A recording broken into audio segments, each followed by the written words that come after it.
আর ও আব্বাজান, ও প্রাণের আব্বাজান, আব্বাজান রে আপনি আমার বিয়ে কবে দিবেন? বিয়ের জন্য আমি পাগল হয়ে গেছি, এই সিঙ্গেল জীবনে অতিষ্ঠ হয়ে গেছি। এই সিঙ্গেল জীবনে বউ ছাড়া রাতে ঘুমানোর কি যে কষ্ট রে বাবা,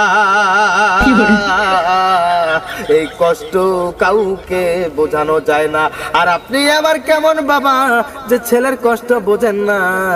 তাই আমি সিদ্ধান্ত নিয়েছি, আমি আমার আম্মা জানকে নিয়ে দূর দেশে পাড়ি জমাবো, নানা বাড়িতে গিয়ে রেখে আসবো, যাতে করে আপনি সিঙ্গেলের কষ্টটা বুঝেন, বউ ছাড়া থাকার কি কষ্ট সে যন্ত্রণা অনুধাবন করতে পারেন।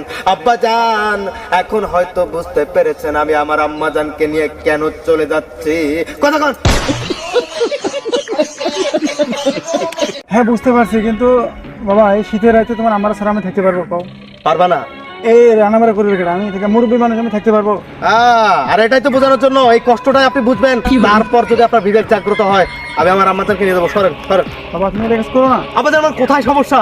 আব্বাজান আমাকে একটু বলবেন কাইন্ডলি ক্লিয়ার করে। এ বাবা, তোমার বয়স হবে না, তোর বয়স হয়েছে, বিয়ের বয়স হয়েছে, বিয়ের একটা বয়স লাগে, পর্যাপ্ত একটা বয়স লাগে। আব্বাজান এটা কি বললেন? এর আগে বলেছেন আমার কর্মের ব্যবস্থা করতে, আমি রিক্সা কিনেছি, ভাড়া মেরেছি 25 টাকা দিন। আর আমি রুজি রোজগার করার পরে এখন বলছি বয়স। আরে বয়স করে ফ্যাক্ট না। আমার তো আম্মাজান, আপনি তো এখানে আছেন, আপনি তো সাক্ষী, আপনি আমার আম্মাজান, আপনি মিথ্যা কথা বলতে পারেন না আম্মাজান। আম্মাজান আপনি বলেন তো, আমার বাবাকে আপনি যখন বিয়ে করেছেন আপনার বয়স কত ছিল? আমার বয়স ছিল 10 আর তোমার বাবার ছিল হলো 13। 13, 10? এটা কি বলছেন আম্মাজান? তখন তো আপনি কোচে ছিলেন আম্মাজান, আপনি তো তখন ছোট ছিলেন, অনেক ছোট, 5-এ পড়তাম আমি। জুয়ান ছিলেন, 5-এ ছিলেন, আর এভাবে বিয়ে করছেন? আমি বিয়ে করতে চাই না, তোমার বাপ জোর করে নিয়ে আসে। ও বাল্য বিবাহ, টাকার লোভ দেখে। বাল্য বিবাহ। আরে আপনি কেমন মানুষ?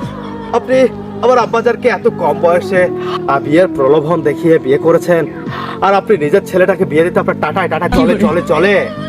আয় বাজান রে, ও আম্মাজান এটা আপনি কি বললেন? আপনার যখন বিয়ে হয়েছিল তখন আমার বাবার বয়স ছিল নাকি 13 আর আপনার ছিল 10? তাহলে আপনাদের কোথায় সমস্যা আমার এখন বিয়ে করাতে, যেখানে আমার এখন 21 পার হয়ে যাচ্ছে? ও আব্বাজান আমার চুল আছে, দাড়ি আছে, সব কিছু পেকে পেকে সাদা হয়ে যাচ্ছে, তারপরও কি আমার বিয়ে দেবেন না? আমাকে কি চোখে পড়ে না? আমি কি বুড়া বয়সে বিয়ে করব? নিজের পায়ে দাঁড়াতে দাঁড়াতে তো আমাদের একটা সময় ওটাই দাঁড়ায় না। কথা বেয়াদবি মাফ করবেন আব্বাজান, আপনার সামনে তো বেয়াদবি করে আমার অভ্যাস। আব্বাজান রে, আপনি তো বাল্য বিবাহ করেছেন, যেটা কি ঠিক না? বাল্য বিবাহ মানে আপনি কি জানেন আইনের কত